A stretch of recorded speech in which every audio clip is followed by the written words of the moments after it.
Bismillahirrahmanirrahim. Labbaik Allahumma labbaik. Labbaik la syarika laka labbaik. Innal hamda wal ni'mata laka wal mulk la syarika lak. Labbaik Allahumma labbaik. Labbaik la syarika laka labbaik. Innal hamda wal ni'mata laka wal mulk la syarika lak.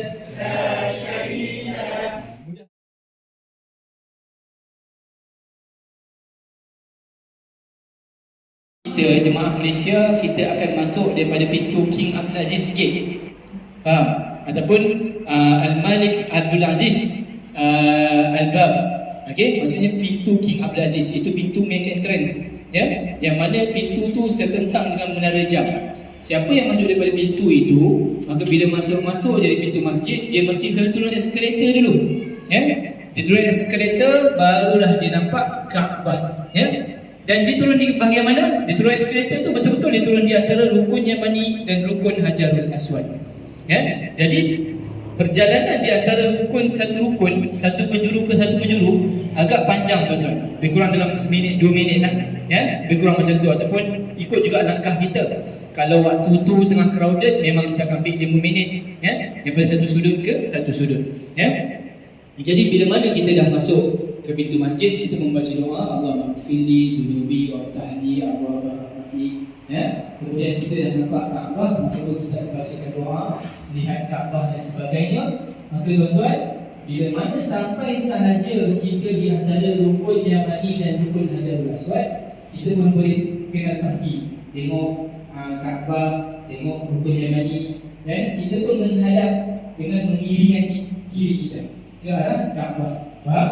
Kiri kita menghadap ke arah Kaabah. Kemudian sambil itu kita boleh membacakan niat. Membacakan niat apa? Niat tawaf. Allahumma inni uridu tawaf sab'at ashwat tawafal umrah lillahi ta'ala. Kalau contoh hari itu kita buat tawaf wada, Allahumma inni uridu tawaf sab'at ashwat tawafal wada lillahi ta'ala. Ustaz, saya tak hafal Arab dia macam mana, saya tak tahu. Baca bahasa Melayu. Ikut ditasan dalam hati, masing-masing niatkan dalam hati, sahaja aku melakukan tawaf umrah 7 pusingan kerana Allah Ta'ala. Sahaja aku melakukan tawaf sunat 7 pusingan kerana Allah Ta'ala. Faham? Kalau kita nak membaca niat itu, kebiasaannya saya akan membaca sambil berjalan. Sebab kan macam saya sebut, perjalanan daripada satu sudut ke satu sudut panjang, kan? Saya akan membaca sambil berjalan. Tapi kalau tuan-tuan rasa tak biasa, takut terlepas, berhenti dulu di kawasan-kawasan orang berhenti. Cumanya Mekah, Madinah ni tuan-tuan, jangan berhenti ramai-ramai ataupun berkumpul ramai-ramai, sebab kita akan dihalau. Berhenti tu kalau boleh jangan berkumpul.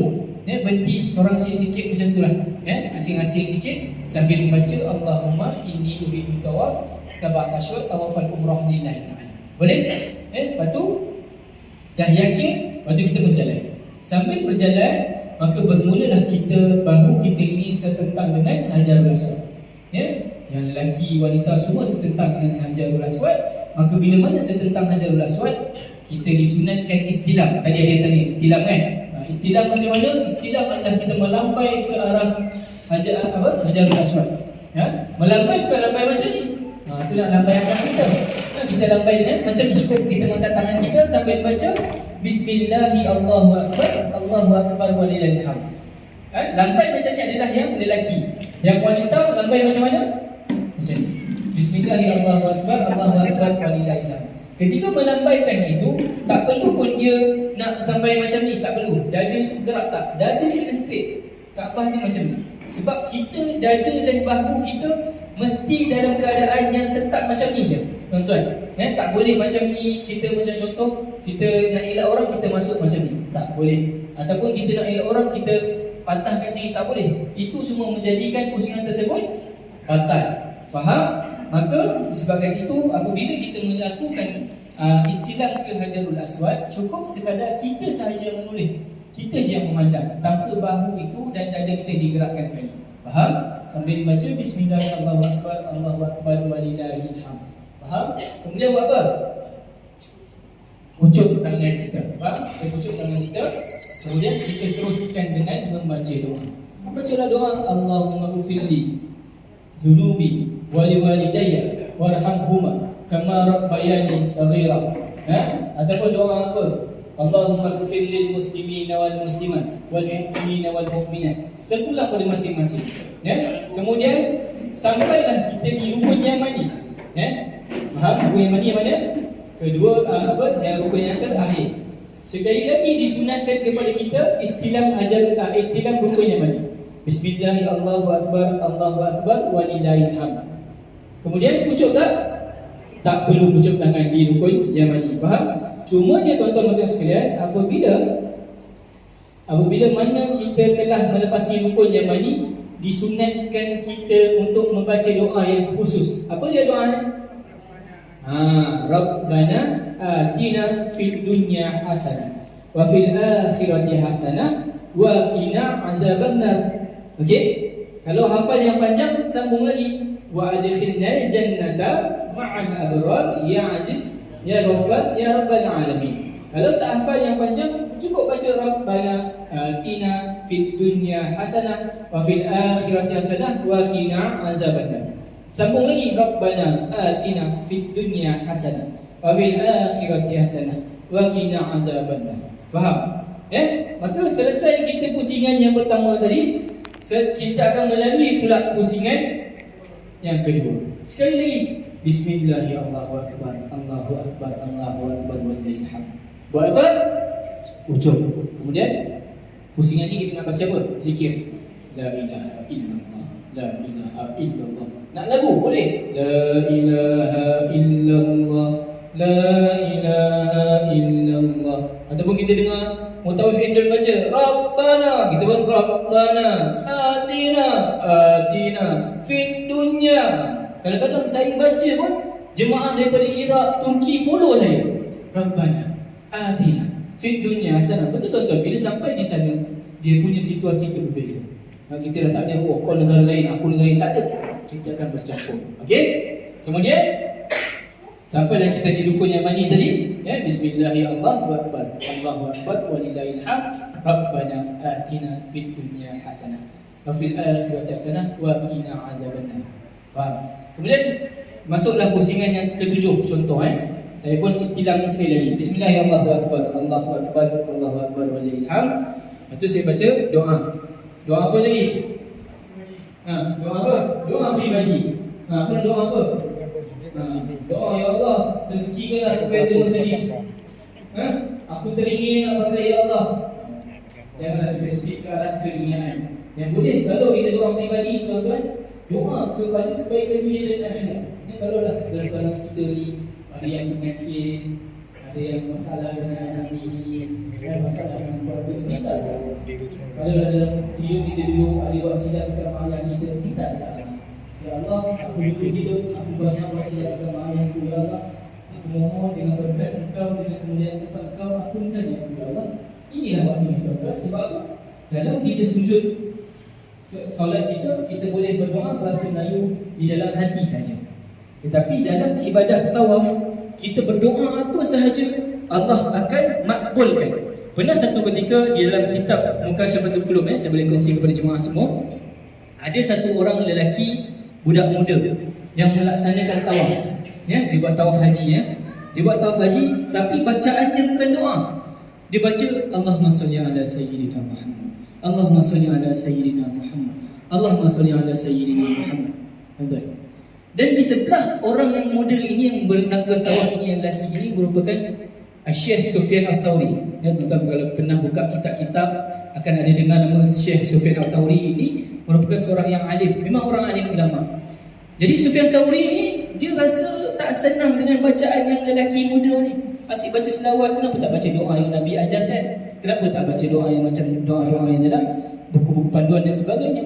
Maka Sufyan Sauri ni bila selesai tawaf tadi, dia berhentikan lelaki muda tu, dia tanya, dia tahan, dia tanya, why si fulan, kenapa ketika sedang tawaf tadi kau asyik membacakan selawat ke atas Nabi, sedangkan Nabi telah mengajarkan kepada kita doa-doa yang warid, doa-doa yang boleh mendekatkan kita dengan Allah.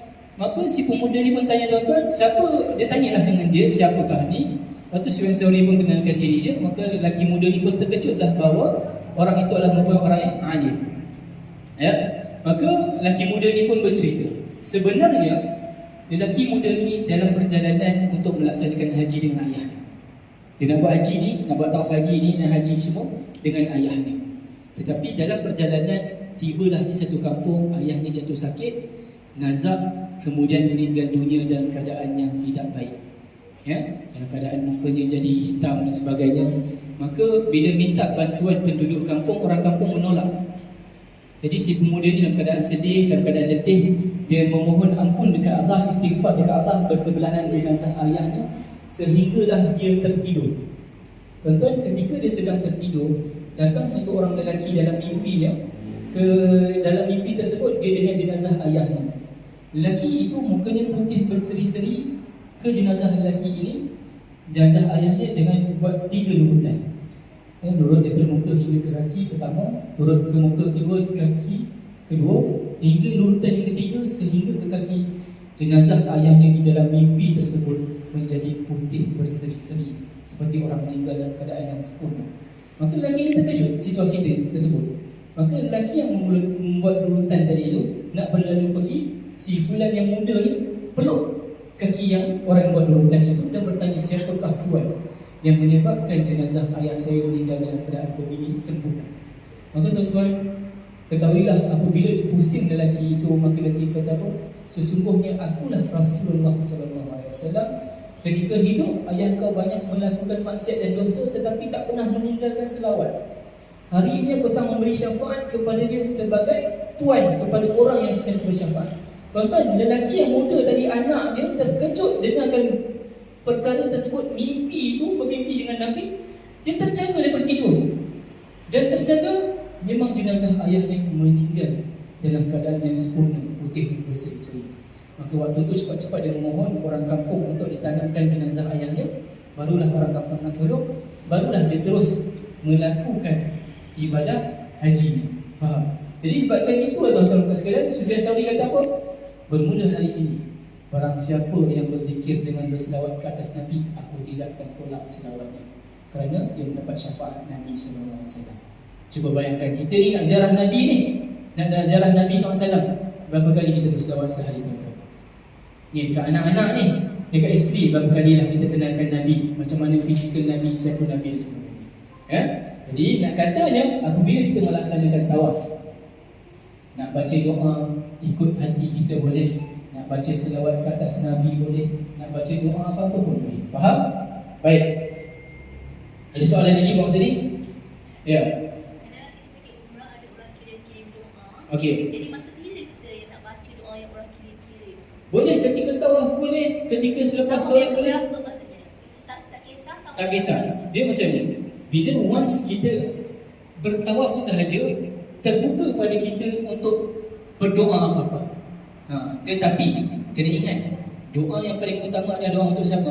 Diri sendiri. Mak ayah kita, tuan-tuan. Mak ayah kita dulu. Kalau mak ayah kita tak ada, kita ada tak?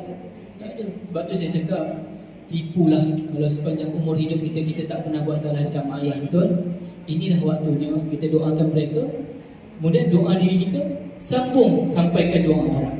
Sebab apa? Sebab bila mana kita mendoakan orang lain tu tak tahu yang kita mendoakan dia, ataupun kita sampaikan doa dia, Allah kata doa itu bagi kau sama seperti kau doakan. Sebab itu kita jangan berkira nak doakan orang.